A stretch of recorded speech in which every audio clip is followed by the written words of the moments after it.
કાકડી અને ડુંગળી ઝીણી ઝીણી સુધારી અને તેની અંદર થોડી કોથમીર નાખશું અને પછી થોડું સ્વાદ અનુસાર મીઠું નાખશું આપણે અને પછી એક બાઉલમાં તેલ ગરમ કરવા રાખી દઈશું.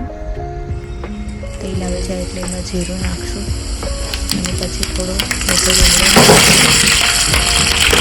અને થોડા લીલા મરચાં તીખા નાખશું જેવું તમે તીખું ખાઓ.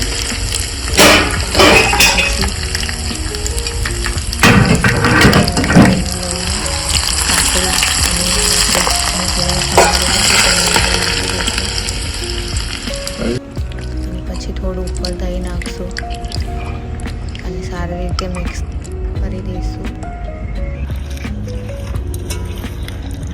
એકદમ બરાબર મિક્સ કરવાનું છે. તો ફ્રેન્ડ્સ, તૈયાર છે આપણું સિમ્પલ અને ટેસ્ટી અને બનાવવામાં ખૂબ જ ઇઝી દહીંનું રાયતું.